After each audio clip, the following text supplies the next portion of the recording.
the United States military has begun strikes against Al-Qaeda terrorist training camps in Afghanistan. Human rights are women's rights, and women's rights are human rights. People matter, freedom matters, peace matters, Ukraine matters. Olá, bem-vindos a mais um episódio de A História Repete-se, com Henrique Monteiro. Olá, Henrique. Olá, Lourenço. E comigo, Lourenço Pereira Coutinho. Hoje vamos falar sobre os últimos meses do sinistro regime nazi e sobre o fim da Segunda Guerra Mundial na Europa. Passam por esta altura 80 anos. Para tal, convidámos o jornalista Rui Cardoso, um estudioso da Segunda Guerra Mundial e também um repetente neste programa, tendo sido convidado do episódio sobre as invasões napoleónicas de Portugal, datado de 25 de setembro de 2024. Olá, Rui, bem-vindo. É um gosto ter-te de volta no programa. Subscrever o Expresso é ter acesso à melhor informação, a uma vasta oferta de conteúdos exclusivos e à opinião de referência. Subscrever o Expresso é tornar-se membro do nosso clube, poder ser voz ativa de uma comunidade informada e beneficiar de vantagens exclusivas. Subscreva o Expresso em expresso.pt/digital. Expresso. Liberdade para pensar.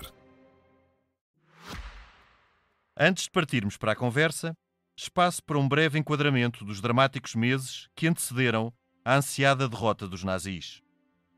Em junho de 1944, o desembarque dos aliados na Normandia abriu uma frente de guerra a Ocidente. Esta nova frente, há muito reclamada por Stalin, foi essencial para que os aliados passassem à ofensiva e invertessem definitivamente o curso da guerra a seu favor.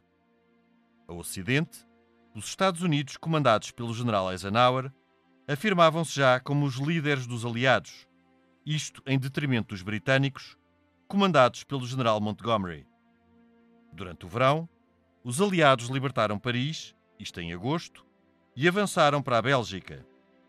A leste, Stalin aproveitou o êxito da abertura da frente ocidental para ordenar o rápido avanço do Exército Vermelho em direção ao Ocidente. O líder soviético pretendia chegar à Alemanha antes dos seus aliados ocidentais, até porque tinha informações, através dos seus espiões no Reich, que os nazis estavam numa fase avançada de desenvolvimento da bomba atómica. Nos últimos meses de 1944, o Exército Vermelho avançou rumo à fronteira alemã em duas frentes principais, comandadas, respectivamente, pelos marechais rivais Zhukov e Konev.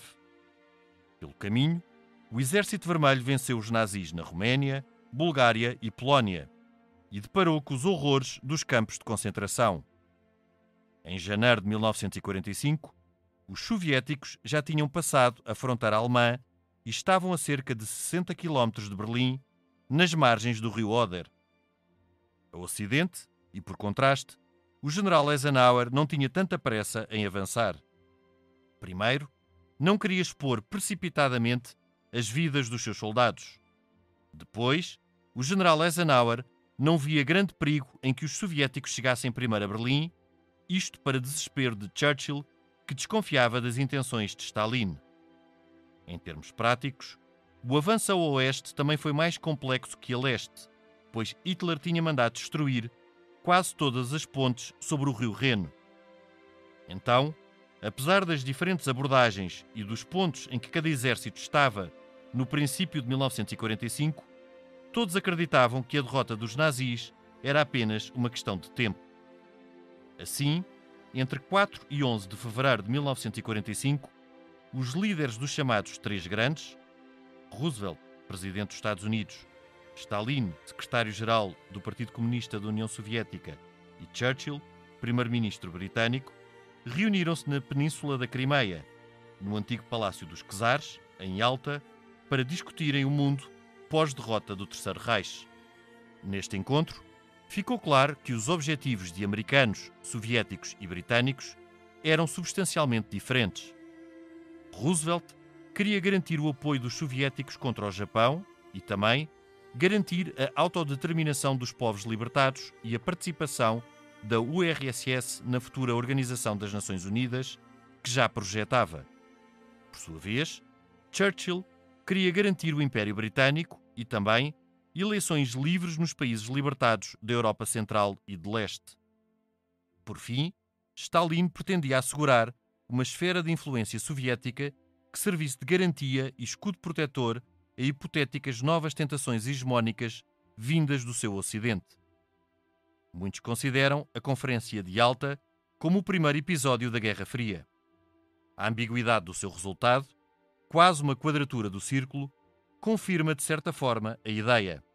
Então, os três grandes garantiram a criação da ONU, com a introdução do direito de veto das grandes potências a ser uma exigência soviética para entrar na organização, e eleições democráticas na Polónia, cuja fronteira avançaria para o oeste à custa da Alemanha.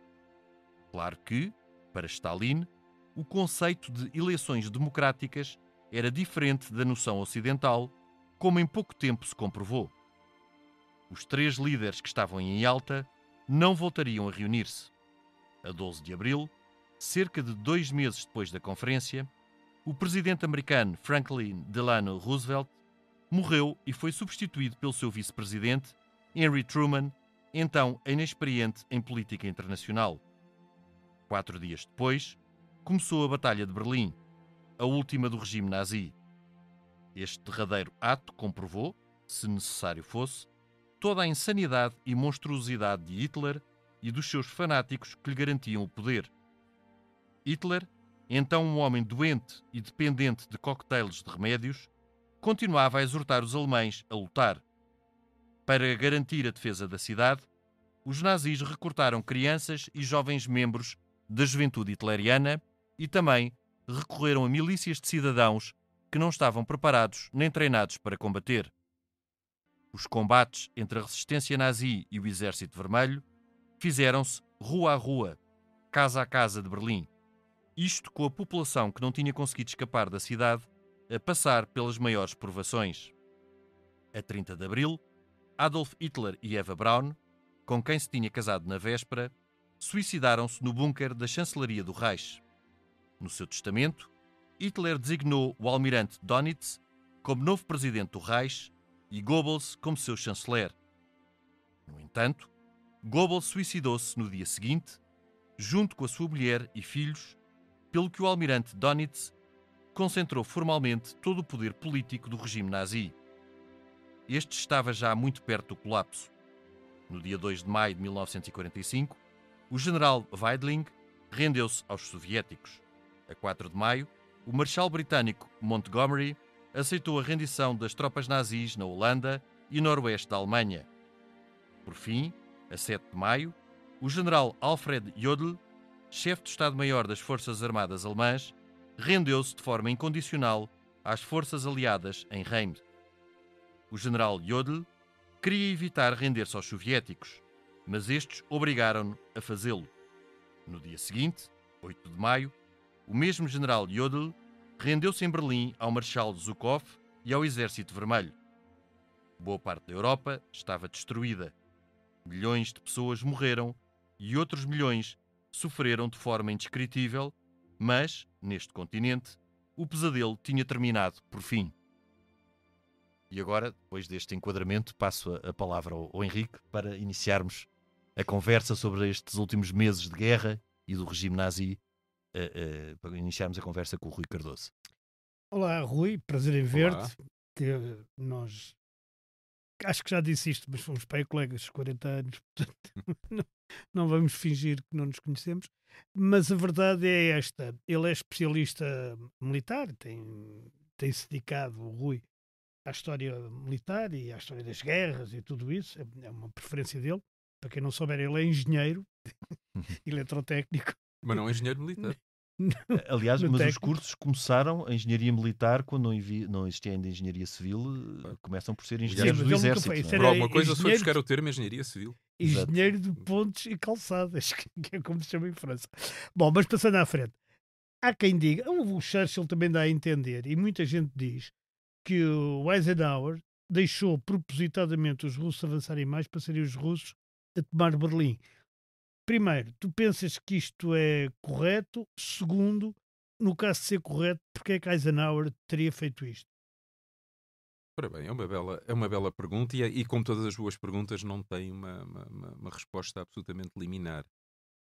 Há desde logo uma ideia que é os aliados, Eisenhower e não só, acabam por ser enganados uma última vez pela intoxicação da propaganda nazi, nomeadamente em relação a uma coisa que é posta a circular, que é que existiria uma fortaleza dos Alpes, portanto que o que restava do exército alemão em Itália e também tropas vindas do sul da Alemanha e Deus sabe mais de onde, ir-se-iam entrincheirar nos Alpes, criar ali um núcleo fortíssimo de resistência e, portanto, haveria que contar com isso e tal. Era um balão cheio de ar quente, não correspondia rigorosamente a coisa nenhuma, mas pegou e, portanto, isso terá tido alguma influência nas opções táticas e estratégicas aliadas. Depois, também é verdade outra coisa. Adivinhava-se que o avanço sobre Berlim fosse extremamente sangrento e, portanto, numa questão de economia de meios, de economia de sangue, de economia de gente, Eisenhower terá assumidamente deixado Berlim para os soviéticos. O que depois virá a pôr um problema, não muito tempo depois, 3 anos depois da guerra em 48, quando Stalin, perante uma cidade de Berlim dividida entre os aliados e os soviéticos, quando Stalin fizer o bloqueio terrestre à antiga capital alemã, vai ter que ser a aviação aliada, nomeadamente americana e também britânica, a reabastecer as cidades. É um bocadinho os custos dessa opção, mas se calhar não poderia ser de outra maneira. Aliás, porque nesta altura, em princípios de 1945, já se adivinhava uma continuação da guerra. Pelo menos alguns já o adivinhariam por outra forma, não é? Churchill era dos que já defendia isto. Aliás, Churchill também tem aqui, nesta fase que tem o seu ponto culminante em Yalta, na Conferência de Yalta, está mais afastado de Roosevelt do que esteve em anos anteriores. Pelo menos ele diz com uma certa... não é amargura, mas com uma certa pena que Roosevelt sente que Stalin, sendo o grande contraponto, portanto, e uma outra superpotência a leste, importava manter, nesta fase, portanto, ainda durante a Segunda Guerra Mundial, boas relações com os soviéticos e dá preferência a uma atenção aos soviéticos e a Stalin em detrimento dos britânicos, inclusive daquela ideia de que os britânicos tinham, que também entrava em conflito com os Estados Unidos e com Roosevelt, que era de manutenção do seu império. Porque esta era uma preocupação de Churchill, que era manter o império. Portanto, cada um destes chamados três grandes na altura tinham objetivos e ambições diferentes à época, o que depois também mostra e tem por consequência as ambiguidades de Yalta e depois de Potsdam e do que foi o desenho do mundo pós-Segunda Guerra. Não sei se te parece. Não, isso é rigorosamente verdade.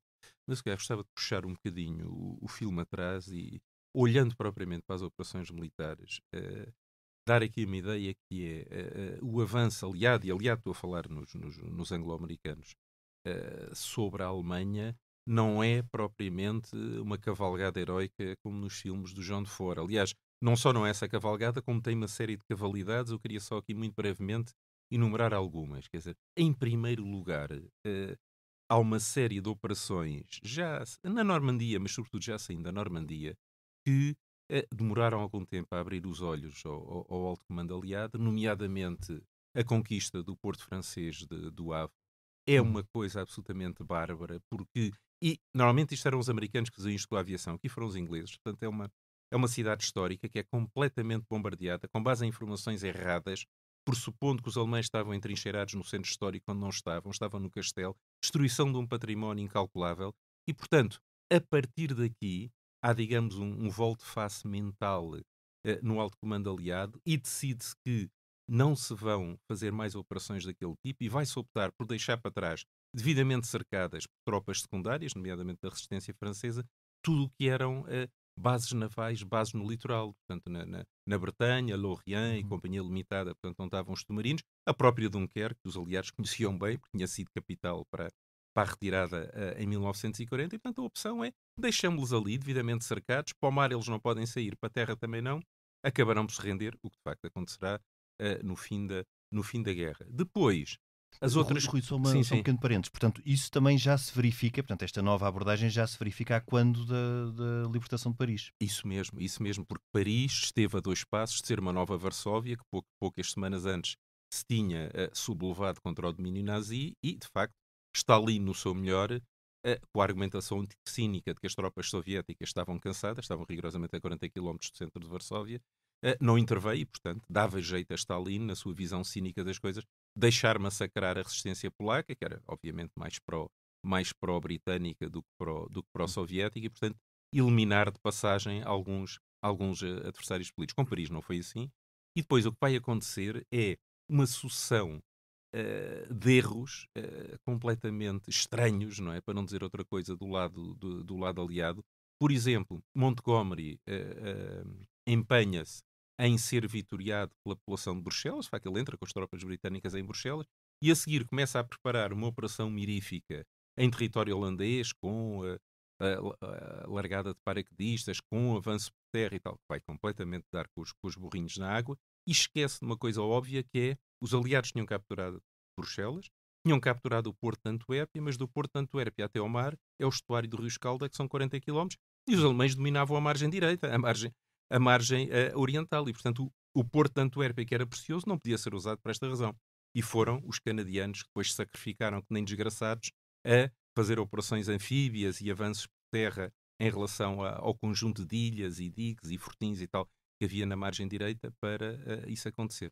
Porque Sim. Há aqui também uma rivalidade entre os altos comandos, entre Sem dúvida. Montgomery por um lado, Eisenhower por outro, e ambos sintonizados com os seus líderes políticos, e que no fundo também espelha aquilo que foi o distanciamento entre estes líderes políticos nesta última fase da Segunda Guerra. Também. E deixa-me só dizer uma coisa. Isto depois acaba por correr bem, ou seja, quando ainda há aqui, quer dizer, ainda falta aqui falar de Patton. Patton é de facto um grande general de blindados, é um grande general da guerra de movimento, e vai ter o seu momento de Peter, o seu princípio de Peter, ou seja, atinge o seu nível de competência em Metz, quando ele tem que se haver com o que restava das fortalezas da linha Maginot, que ao contrário do que às vezes se pensa, não eram tão mal feitas como isso, e os alemães guarneciam-nos.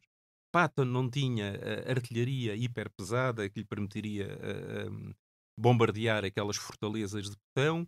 Os tanques americanos não tinham potência, portanto, para alvejar aquilo, e foi uma desgraça pegada, quase uma batalha da Primeira Guerra Mundial, até que Patton caiu em si e resolveu fazer aquilo que ele sabia, que é a guerra de movimento. Contornou Metz, e a guarnição alemã acabou por se render. Onde isto tudo vai correr bem, e com esta me fico, que é de facto um momento já de desorientação geral alemã, que é quando os aliados chegam ao Reno e os americanos têm um daqueles chamados azares da guerra, uma ponte que supostamente tinha sido bombardeada, que supostamente tinha sido minada, estava impraticável, na verdade estava semi-intacta, que é a ponte Remagen, que é capturada. Conseguem passar com viaturas ligeiras, portanto jipes e pouco mais, portanto carros que pesassem menos de uma tonelada, e a pé, obviamente. Criam uma cabeça de ponte do lado de lá e alteram completamente a situação. Quer dizer, Hitler ficou completamente lívido, percebeu que a partir dali, obviamente as coisas estavam perdidas, mas mais perdidas ficaram, enquanto mais a norte, Montgomery fez finalmente uma daquelas operações que ele tanto gostava, hiper preparadas, um bocadinho como aquelas cenas iniciais do filme do Ridley Scott, o Gladiador, portanto aquele combate da Legião Romana, o campo de batalha geometricamente limitado e tal, e de facto grande preparação de artilharia, viaturas anfíbias, barcos, largadas de paraquedistas e tal, e finalmente Montgomery teve o seu momento e conseguiu também passar o Reno mais a norte, e portanto a partir daí a último grande obstáculo natural entre os anglo-americanos e o coração da Alemanha ficou passado, e portanto aí era uma questão de tempo. Pelo menos na perspectiva alemã, e eu estou-me a referir a filmes feitos já depois da Segunda Guerra, e sob a perspectiva alemã, a ofensiva dos russos foi muito mais cruel que a ofensiva dos ocidentais, dos aliados. Claro, havia contas por ajustar, não é? E havia muitas contas por ajustar, e os russos também, ainda se vê hoje, não são propriamente meigos mesmo em sistema. Portanto, do outro lado, enquanto eles passavam a Polónia para a parte da Alemanha, e depois a Polónia histórica é praticamente a Bielorrússia, tudo isso é uma grande confusão que podemos falar depois. eles massacravam pura e simplesmente aquelas populações todas que até aquelas que achavam que iam ser libertadas pelo. Foi uma libertação amarga. Foi uma espécie de libertação. Se bem, os nossos libertadores, não estão-nos a matar, afinal. Quer dizer, foi uma coisa deste Rui, tipo. eu introduzia só aqui também mais um tema para completar o do Henrique, é que o próprio Stalin promoveu a rivalidade entre os dois Entre os seus marchais generais. Sim, sim. É verdade. para ver qual chegaria primeiro a Berlim. Era uma corrida. Era uma corrida. Tinha prémio, aliás. Sim. E que foi ganha por Zhukov. Acabou por ficar Como é sabido, Zhukov. E com aquela erguer a bandeira vermelha por cima do Reichstag. E depois ou do também que há restava dele. uma. Essa cena e essa fotografia, que aliás de um grande fotógrafo soviético, é tão encenada como A os do fuzileiros. Não, Pois. como a dos fuzileiros a erguer a bandeira em De Iwo Iwo Jima, Jima, em porque Iwo o Jima. Rosenthal não estava lá quando os primeiros fuzileiros chegaram ao Monte Pois não, Suribachi claro, e eles levantaram a depois- Esta bandeira. fotografia, aliás, é do dia seguinte, não é? Da Provavelmente. conquista do Sim, Reichstag. sim, Não é e- do E a, próprio história, dia. e a história do soldado soviético com 2 relógios, que depois é convenientemente apagada, porque Sim. não convinha dar a ideia que o soldado soviético pilha. Não é? Tinha gamado a um morto. Mas Alguns despojos, isso também alguns recuerdos. É uma coisa também que um dia a história tem que ver bem e debruçar-se sobre isso. É a quantidade de encenações que Sem nós, durante 40, 50 anos, engolimos, como a célebre do beijo na libertação de Paris, que também é encenada, ou até uma da Guerra essa é Civil de icónica. Espanha. Não, Que é icónica. é encenada, mas o rapaz, o marinheiro, o Kissing Sailor, é luso-descendente. Tá bem, É meio, pois, não? Essa história foi contada no Expresso pelo Ricardo Silva. Pois E sim, estava com a namorada, mas viu aquela enfermeira e pronto, deram aquele beijo monumental e nunca mais se encontraram na vida. Pronto. Pronto, É assim. E há também aquela da Guerra Civil O de beijo da Espanha. paz. Da Guerra Civil de Espanha, a fotografia do Capa, do A Robert cair. Capa, Do soldado a cair, claro. que também é encenada. Quer dizer, isto aqui é tudo encenado, mas na verdade, quer dizer, morreram milhares de pessoas e não foi encenação Não nenhuma. foi encenação nenhuma.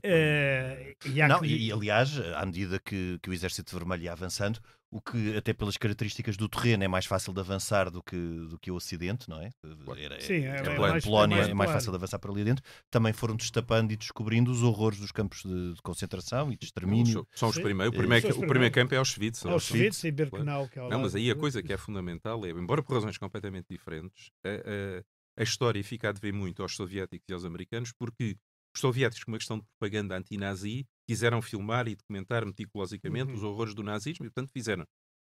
Eisenhower, por uma razão completamente diferente, que é quando lhe chegam os primeiros relatos da chegada dos aliados aos campos de concentração, ele diz: ninguém vai acreditar nisso. Exato. Arrebanhem tudo o que é jornalista e fotógrafo e operador de câmara, ninguém vai acreditar que isto aconteceu. Aliás, Por duas ninguém- razões diferentes, nós temos, Sim, temos aquilo e até há aquela célebre parte de filme, não sei quem é que filmou esta parte a própria população alemã, os próprios alemães a visitar os campos de concentração, obrigados a visitar os campos de concentração. Eu julgo que é a população dos arredores de Dachau que é obrigada pelos americanos a desfilar para ver aquilo, claro. Aquilo e o facto dele dizer ninguém vai acreditar nisto, eu acho que tem um fundamento logo no gueto de Varsóvia, quando o mundo não acreditou que houvesse um gueto em Varsóvia.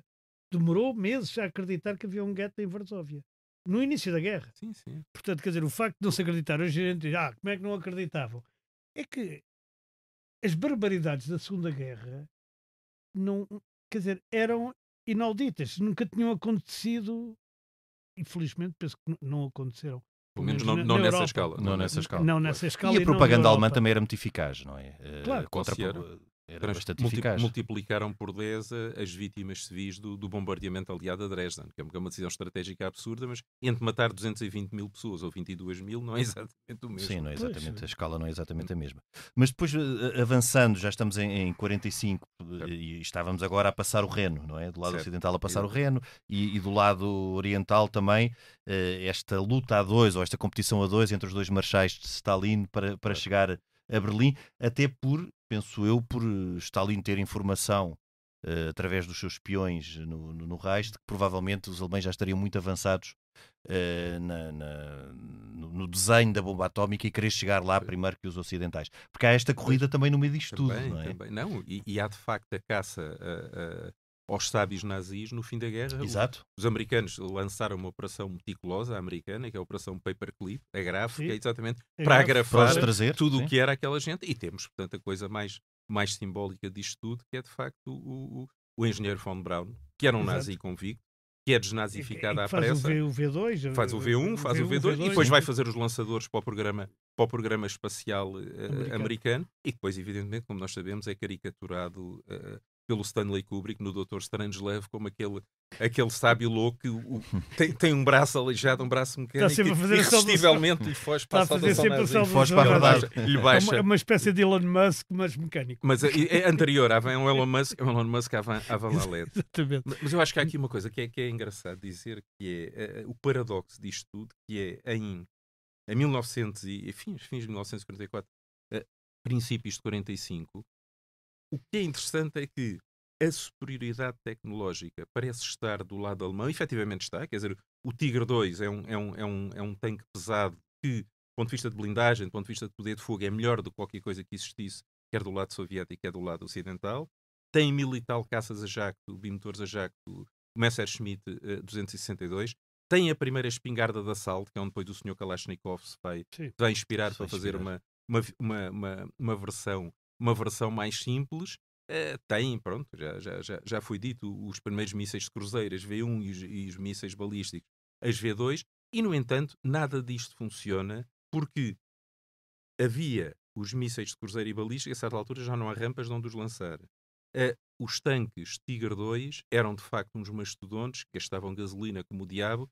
Frente a Budapeste há um contra-ataque blindado alemão que rompe a frente soviética em 50 km e depois no dia seguinte acontece o óbvio. Acaba-se a gasolina e os tanquistas alemães acabaram a dinamitar os seus próprios tanques e a retirar. E depois a guerra aérea, que é de facto extremamente sangrenta nos últimos tempos. É preciso dizer uma coisa que é, na aviação aliada, quer britânica, quer norte-americana, morria-se mais até do que nos submarinos e muitíssimo mais do que na infantaria, nas divisões blindadas. Morreram que nem desgraçados, quer porque a defesa antiaérea alemã era eficaz, quer porque nestas últimas semanas, meses, aparece o caça-jato, que faz uma diferença tremenda. Agora, já não é suficiente para causar uma mortandade nas tripulações dos B-17 e dos B-24, mas não é suficiente, evidentemente, para inverter as coisas. Mas para além da parte do equipamento, há a parte de homens, o fator humano, não é? O acreditar ou não acreditar. O acreditar e até os efetivos, não é? Já por muito desgaste, porque a Alemanha, nesta altura, estava absolutamente cercada, não só a leste como a oeste, como a sul. Não nos podemos esquecer que desde 43 que os aliados também tinham desembarcado na Sicília e tinham avançado por Itália acima e em 45 já estavam no Rio Pó e já tinham conquistado Milão. Ao nível de Milão e Turim. Portanto, nesta altura, quando nós falamos em janeiro de 45, ali vésperas da Conferência de Alta, já o Reich estava cercado, o Terceiro Reich estava cercado. Lourenço, mas há mais um fator, e se a gente vir, agora estamos sempre a falar de filmes, nenhum de nós era nascido na altura, portanto não tínhamos. Embora eu e o Rui tínhamos nascido pouco depois. Eu nasci quando morreu o Stalin, pronto. Pois, exatamente, e eu nasci quando foi feito o 20º Congresso para substituir o Stalin. Portanto, já estás a ver, já foi assim. Já são personagens históricos praticamente. Mas o que eu queria dizer é assim, eu lembro-me muito do discurso da Erador aquele que está no Tucídides, da história da Guerra do Peloponeso. Sim. O discurso do general que faz às tropas que acabam de Atenas, que aliás acabam por perder a guerra. Eu lembro-me muito desse discurso e dessa concepção quando vejo o filme O Resgate de Soldado do Ryan, porque aquilo é filmado exatamente à altura de na perspectiva de soldado, na perspectiva de soldados. Claro. E pergunto-me a mim próprio, como escreveu Tucídides, ele dizia, nós temos por nós uma coisa que eles não têm, eles os espartanos, a democracia e a liberdade, e eles não e tal. E era um discurso muito ideológico, muito a favor da liberdade, que era aliás o discurso dos ingleses e dos americanos. Henrique, deixa-me só dizer uma coisa, e que Hollywood vai utilizar magistralmente, porque o John Ford, o Frank Capra, toda essa gente fazem uma série de documentários, filmes sobre a guerra. O John Ford faz uma série de documentários extraordinários chamado Why We Fight, porque é que lutamos. Exatamente, aliás a própria Casablanca é subsidiado como filme de propaganda. Pois, que é uma coisa extraordinária. O que não é fácil de perceber. Não, mas deixa-me só acabar o meu raciocínio. E eu, quando vejo aquilo, digo, hoje, quantos homens eram capazes de desembarcar numa Normandia, ou o que fosse, ou onde fosse, para salvar a liberdade ou para impedir que alguém que seja contra a liberdade, por exemplo, os russos ou o Orban ou quem fosse, não interessa, quantas pessoas são capazes? Quer dizer, nós também perdemos isso. Perdemos essa fé e essa espécie de, Sim, de o capacidade. culto ancestral do herói, que vem desde o rei Exatamente. Artur e os cavaleiros da Távola Redonda. Sobretudo claro. aqueles que atravessam um oceano, não é? Claro, E que vêm claro, dos Estados claro. Unidos nesse Exatamente. aspecto. É porque os britânicos, os franceses sofreram na Não, pele, os foram franceses ocupados, tinham lá os os alemães britânicos em tiveram a cima. Batalha de Inglaterra, todos eles Sim, iam sim. libertar-se, não é? Agora, os americanos vêm do outro lado do Atlântico para ajudar e empenhados no ideal que acreditavam. E agora repara como a gente E no- pode dar graças a Deus o Trump ter nascido só agora. Não, Porque se não, ele tivesse no poder na altura. não, repara nesta coisa. Que se saiba, Roosevelt nunca mandou a fatura dos contratorpedeiros e das munições e dos aviões que enviou para Churchill em momento de desespero em 1940. Inventou Pois. uma vigarice financeira que é o Land-Lease Act, Sim, que é basicamente Sim. pagas, Um pagas, empre- um pagas, empréstimo. pagas quando puderes. Quer dizer, e mais tarde, quando foi a ponte aérea sobre Berlim, que se saiba, o presidente Truman também não mandou a conta às autoridades alemãs mandou. da circulação dos E nessa aviões de altura carga. não é? Berlim estava dividido em 4 ainda, Quatro não é? setores, Que era certo? sim. o setor russo, o setor francês, o setor alemão, o setor francês, o setor inglês e o setor americano. E pensa só numa coisa, Henrique. Imagina que o desembarque da Normandia tem falhado, que os aliados tinham sido deitados ao mar. O que é que teria acontecido? Se calhar o cenário iria dar mais ou menos ao mesmo. Os nazis teriam perdido a mesma guerra. Se calhar o checkpoint Charlie não era à beira da Alexander Plaza em Berlim, era à beira da Torre Eiffel em Paris. Sim, provavelmente. É possível. Provavelmente é possível, É porque possível. os russos continuariam. Porque uma coisa que se Bom, viu, aliás, quer no dizer, cerco de Stalingrado, que agora se chama Volgogrado, acho eu, o cerco de Stalingrado é que os russos não tinham problemas em perder homens. Pois, essa era a grande Quer diferença, dizer, por isso é que eles tinham- avançaram. Quer dizer, eles teriam alguns, mas quer dizer... E perderam mas, que e nem perderam desgraçados. um milhão Claro. e não sei quantos. Quer dizer, Bom, isso coisa só brutal. poderia ser porque os russos também começaram a avançar decisivamente para leste depois do dia D, não é? Depois do desembarque na Normandia.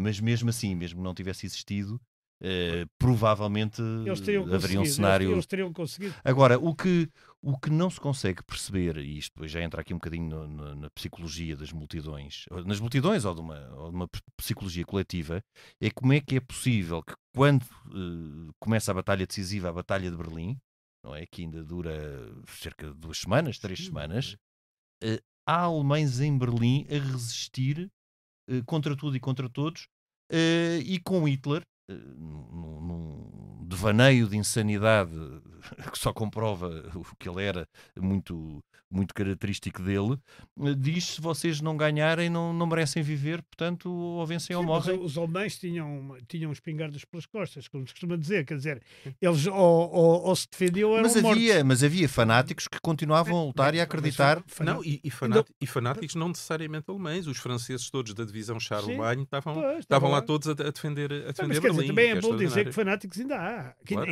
Ainda há pessoas que negam que tenha havido campos de Claro, concentração ou tenha havido uma política de exterminação dos judeus. Quer dizer, Benditas fotografias e filmes feitos na altura, claro. mas mesmo com fotografias continua a haver quem Sim, negue, há sempre não a é? hipótese de dizer que foi montagem. Ainda há não é? ainda há um partido neonazi na Alemanha, Claro. como se viu agora recentemente, Sim, porque sim. o Tribunal Constitucional mandou desfazer e tal, o Tribunal Constitucional alemão, naturalmente. Mas, portanto, quer dizer, fanáticos há sempre. O que é mais estranho do meu ponto de vista, é a falta de completa humanidade de toda a direção nazi, ou praticamente toda, tirando umas exceções, incluindo alguns que tinham tentado um atentado contra o Hitler com a pasta, Sim. que só por azar nosso e deles é que aquilo não deu Não cabo do resultou. Hitler, mas aquela cúpula alemã é completamente insensível ao sofrimento do próprio povo. Isto tanto desde o bombardeamento de Dresden até depois ao que se passa em Berlim, que para eles é igual. É porque ficou Até depurado, se suicidarem. foi depurado até ficarem só verdadeiramente os lunáticos e fanáticos. Eu acho que isso é uma explicação simples. Eu vou mais pela Sim, pode explicação ser. da Hannah Arendt, que há uma certa banalidade do mal, e que no claro. fundo, quer dizer, no fundo, digamos, para dizer isto filosoficamente, o Thomas Hobbes ganha o Rousseau. Ou seja, Não, os também. homens não são naturalmente Também. bons, Mas, são mais para o tipo naturalmente também, mau. mas tu vês os altos comandos alemães, tu vês todas aquelas pessoas, bom, uns são militares, não é? Têm aquela ideia de nós obedecemos cegamente, como também acontecia no Exército Vermelho, que também... Acontece ainda no Exército de Putin. Sim, acontecia na altura com grandes atrocidades, aquela hierarquia militar e não se quebrava a cadeia de comando. Mas os cargos políticos, toda a cúpula do Terceiro Reich era composta por lunáticos e fanáticos. É verdade, mas... Portanto, aí a insensibilidade era deles, eu não não quero era... discutir contigo, porque depois a gente tem que dar a última palavra é do Rui Cardoso sempre. Exato. Mas deixa-me dizer-te uma coisa. Enquanto nós, por exemplo, na Rússia, ou na China, ou noutros países, estamos perante países que foram sempre, toda a sua vida, foram tiranias, ou autocracias, ou ditaduras, ou o que tu quisesse, na Alemanha estavas perante um país europeu que era altamente democrático, onde, por acaso, os direitos da classe operária, disso tudo, até tinha... Era o que tinha os sindicatos mais Era o fortes. que tinha os sindicatos mais fortes, tinha avançado mais, era um país extraordinariamente culto do ponto de vista, com uma atividade cultural brutal, exatamente antes da Segunda Guerra, não é? Tudo aquilo, é claro que tinha uma grande crise económica, também sabemos, e onde nunca tinha havido uma ditadura, quer dizer, pelo menos desde o tempo do Bismarck, do iluminismo liberal, que nunca mais tinha havido. Sim, assim, a Prússia tinha um sistema Prússia mais era militarista, era um militarizado. bocado mais militarista, mas não era propriamente uma ditadura na Prússia. Digamos, era uma espécie de Baviera, onde ganha sempre o mesmo partido, mas é democrático. Não, eu quero dizer, ganha sempre o mesmo, mas é democrático. Não há qualquer... quer dizer, não há fraude. Isso foi nas uma eleições. exploração, uma hábil exploração dos nazis daquilo que foi um sentimento coletivo alemão de injustiça E e de de humilhação. vontade de vingança. Sim, Isso um foi tratado de muito Versalhes. habilmente explorado. Mas há talvez um bocadinho o fim disto tudo. Eu devo dizer, eu digo sempre isto quando se fala da Segunda Guerra Mundial. A minha imagem preferida não é os fuzileiros a levantar a bandeira em Iwo Jima, não é o soldado soviético com o foice e o martelo por cima do Reichstag, é quando os americanos chegam a Munique e... não, desculpa, a Nuremberg. Os americanos chegam a Nuremberg e vão ao estádio onde tinha havido a Leni Riefenstahl tinha filmado aquelas coisas todas do triunfo da vontade e as cerimónias nazis e tal. E, portanto, há um grupo de sapadores que vai lá acima, põe uma carga de dinamite e rebenta com o escudo nazi que está a encimar a tribuna. Vê-se aquilo tudo a ir expulsar. Bom, esta, para mim, é a grande cena da Segunda Guerra Mundial.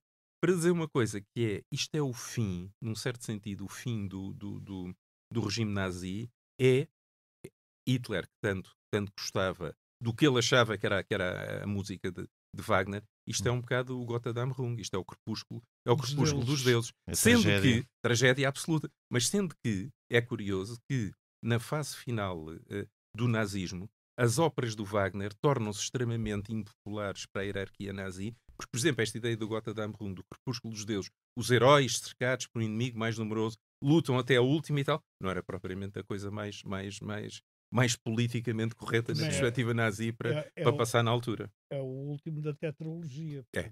Portanto, isso faz algum sentido. Claro. Ele, quando fez a tetralogia, o Wagner, não é? O Richard Wagner, quando faz, não é por acaso que deixa para último o crepúsculo dos deuses, não é?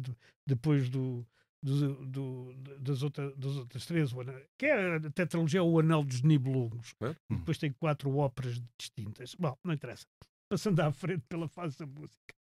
Há uma questão que é interessante, quer dizer, não é muito interessante, mas é interessante olhar sobre ela. No final da guerra, depois de 45, fez-se uma arquitetura do mundo que acabou por abanar muito ou praticamente implodir-se no fim da União Soviética, portanto, estamos a falar de 89 e depois o fim da União Soviética em 92, ou propriamente dito, e que depois entrou num estágio mais ou menos indefinido e parece estar agora a definir-se de outra forma, quase oposta àquela que nós tivemos. Isso que está agora a surgir, nomeadamente depois da vitória de Trump, mas também da vitória e da subida de vários partidos de extrema-direita, que já se pensava que provavelmente não, tão perto ainda daqueles tempos, não surgiriam, e tudo isso significa o quê? Que a gente não aprende nada com a história, não é? Aprende alguma coisa. surpreende porque se nós Os partidos de direita são menos militaristas agora. Não sei, se a gente olhar para o novo chanceler alemão, ele, por exemplo, é muito mais empenhado no apoio à Ucrânia do que era Olaf Scholz, não é? Isso claríssimo. Sim, E muito mais crítico e mais duro em relação aos americanos do que Scholz era, o que também não deixa de ter graça. Agora, isso levanta um problema engraçado, que é, nesta Europa, que se quer rearmar e voltar a ter políticas de defesa comum e não sei o quê, conseguimos ter dinheiro para a manteiga e para os canhões ao mesmo tempo. E 2, esta política de rearmamento pode ter derivas desagradáveis no sentido de militarização da sociedade, estados policiais, ou, pelo contrário, voltando à tua ideia, Henrique, dos atenienses que lutam pela democracia, se consegue conciliar uma coisa com a outra. E agora consigo dizer o nome dele, era o Péricles. Claro. Que deu o nome ao seu século V. Exatamente, o século de ouro. Era o século de ouro. Era o século de ouro, Péricles, quinto antes de Cristo. Mas é verdade. Mas será que... Sim, não é uma analogia direta, não é? São tempos diferentes e com as suas especificidades. Mas... É claro que são diferentes, mas o que não há dúvida é que toda a arquitetura geopolítica e de relações internacionais que foi feita depois de 45 está a ruir. E eu, por exemplo, eu tive a semana passada estive na União Africana, portanto ia a Addis Abeba, e as pessoas lá, os comissários, os dirigentes da União Africana disseram-me assim, olhos nos olhos e sem pedir óbvio, que estão dispostos neste momento a aliar-se à Mercosul e outras zonas e à própria União Europeia para exigir 2 países africanos sempre no Conselho de Segurança e com direito a veto, desde que os 2 estejam de acordo. E, portanto, isto é uma nova arquitetura, não sei se vai para a frente ou não, mas que está... Mas faz sentido. Faz sentido faz algum sentido. Claro. Faz algum sentido. O que eu acho Aliás, mais eu do disse que... ao comissário, que era uma pessoa das Seychelles, Stephen, disse-lhe, vocês têm toda a razão, isso é uma coisa que hoje em dia já não faz sentido um continente que eu acho mais não ter nada. Se aprendemos ou não com a história é que o ser humano não é assim tão diferente e não mudou assim tanto, porque há instintos básicos, aqueles que não se aprendem, não é? Que estão numa outra camada que não é da reptiliano, que não é a camada da aprendizagem, mas é a camada dos instintos que não mudaram. Que não mudaram, e não mudaram desde o tempo dos romanos, desde o tempo dos gregos, desde a Idade Média. Não, porque passou pouco tempo, repara.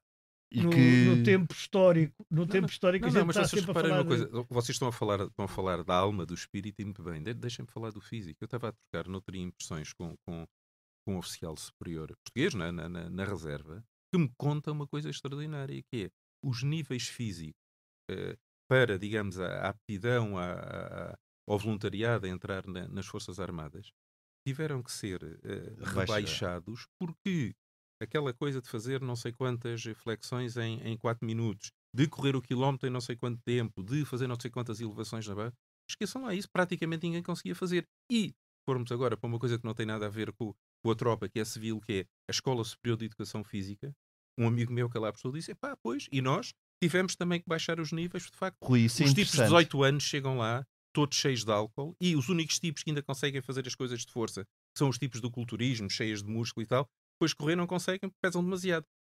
As Rui, únicas isso é interessante, a percepção é diferente da realidade. Não é? Nós tínhamos ideia que seria ao contrário. Os índices físicos teriam... Não, rebaixam, chegam lá cheios de álcool, sem qualquer, digamos, algum grau... Álcool na melhor das hipóteses. Álcool na melhor das hipóteses.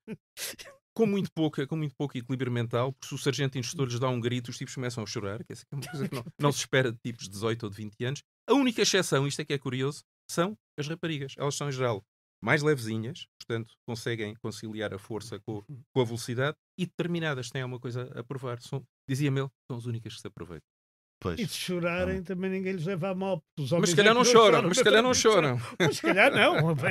Bem, quem escolhe, uma mulher que escolhe ir para o exército, sabe ao que é que se sujeita. Sabe ao que é que se sujeita, e é com certeza uma mulher forte, não é? Rui, voltando só aqui a esta fase final da Segunda Guerra Mundial, isto é uma pergunta um bocadinho retórica, mas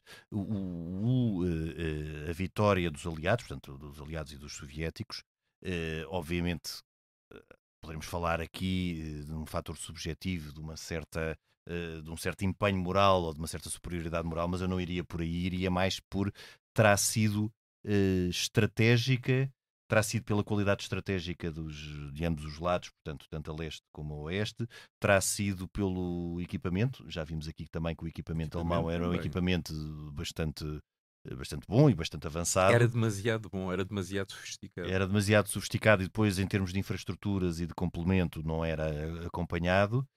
Ou terá sido uma vantagem, ou terá sido uma vitória por uma simples... porque às vezes as explicações são mais simples do que parecem. Por uma simples vantagem numérica e de desgaste, porque no fundo era um país, a Alemanha, que era bastante populoso, era o país mais populoso da Europa, mas em todo o caso era um país cercado por todos os outros.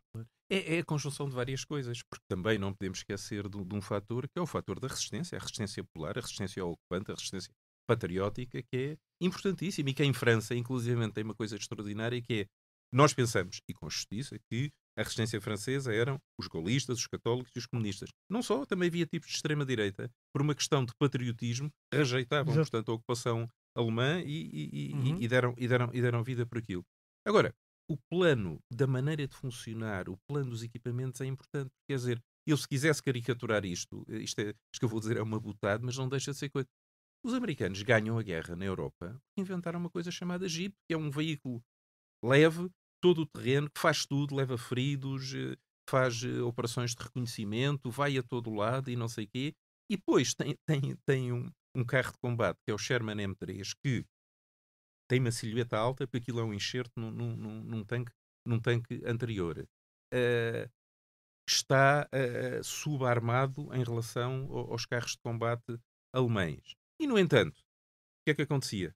Nunca se avariava, ao contrário dos carros de combate alemães.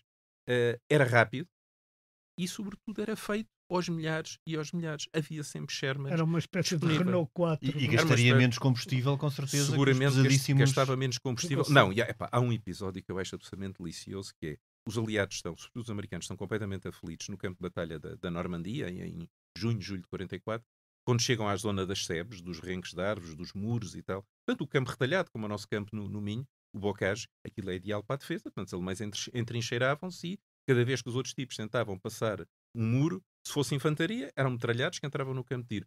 Se fosse um carro de combate, aquilo levantava a barriga para passar por cima do muro, expunha a barriga, era destruído. Bom, como é que eles saem disto? É uma história extraordinária. Exatamente com o Sherman. Há um sujeito que se aproxima lá do general e que lhe diz: "Oh, meu general, eu cresci numa quinta e costumava resolver tinha exatamente este problema com as rochas que havia quando eu queria lavrar. O senhor não me arranja aí 2 ou 3 tipos mecânicos que tenham trabalhado nas fábricas de Detroit?" E assim foi. E o que faz é cria uma espécie de dentes de javali à frente do tanque Sherman, ao nível daquilo que seria o para-choques inferior, soldados à carroceria, experimentam e aquilo atravessa a sebe como se fosse manteiga. Portanto, a partir daí há uma coisa extraordinária, que é na ordem de batalha do exército americano, há uma requisição de todos os tipos que tivessem sido ou soldadores nos estaleiros ou que tivessem trabalhado nas fábricas de automóveis de Detroit, para largarem o que estavam a fazer, se apresentarem ao serviço, que havia ali muito ferro para soldar à frente dos tanques Sherman. Outra coisa que agora fazia falta nos Estados Unidos, que não há. Pois. Mas já agora sabes o que é que se chama Jeep, não sabes? Ground Project. GP é uma coisa que é engraçada. Que é General Purpose também, serve para tudo. General Purpose, pois. É engraçado. E com isto ficávamos por aqui no episódio de hoje. Mas voltaremos. Claro. Rui, obrigado. Até porque a guerra continua no Pacífico. É isso, e fica já aqui o desafio para, por alturas do verão, voltares ao programa para falarmos sobre a guerra no Pacífico, que continua, infelizmente, até agosto de 1945. 8 de agosto, acho eu. Hiroshima e Nagasaki. Exatamente. Henrique, nós até para a semana. Até para a semana. A gravação e sonoplastia esteve a cargo de Salomé Rita e Tomás Delfim. Nós voltamos na próxima semana, noutro tempo e noutro espaço.